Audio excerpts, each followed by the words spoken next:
नमस्कार सर्वांना, मी तुमची शुभचिंतक मनीषा आज एक नवीन व्हिडिओ घेऊन आली आहे. तर मी आज तुम्हाला सांगणार आहे की तुमची स्वतःची आणि घरातील निगेटिव्हिटी कशी काढायची.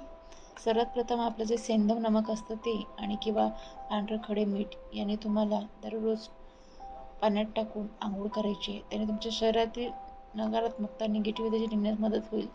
नंतर तुम्ही जी अगरबत्ती देवाजवळ लावता ती अगरबत्ती घेऊन घराच्या प्रत्येक कानाकोपऱ्यात क्लॉकवाईज फिरवायची आहे आणि म्हणायचं आहे की माझ्या घरातील नकारात्मकता बाहेर निघून जात आहे. त्यावेळीच तुमच्या दारा खिडक्या ओपन असल्या पाहिजे. तिसरी गोष्ट तुम्हाला करायचं आहे ग्रॅटिट्यूड जर्नल. हे तुम्ही एक नवीन वही आजच आणा. त्या वहीमध्ये रोज सकाळी ज्या गोष्टी तुमच्याकडे आहेत, ज्या ब्लेसिंग तुमच्याकडे आहेत, त्याला थँक्यू म्हणायचं, लिहायचं. रोज 5 गोष्टी त्यासाठी थँक्यू म्हणायचं आणि संध्याकाळी झोपताना ज्या दिवसभरात चांगल्या गोष्टी घडल्या त्याला थँक्यू म्हणून झोपायचं. ह्या 3 गोष्टी तुम्ही फॉलो करा. तुमच्या आयुष्यात बदल झाल्याशिवाय राहणार नाही. Thank you so much guys.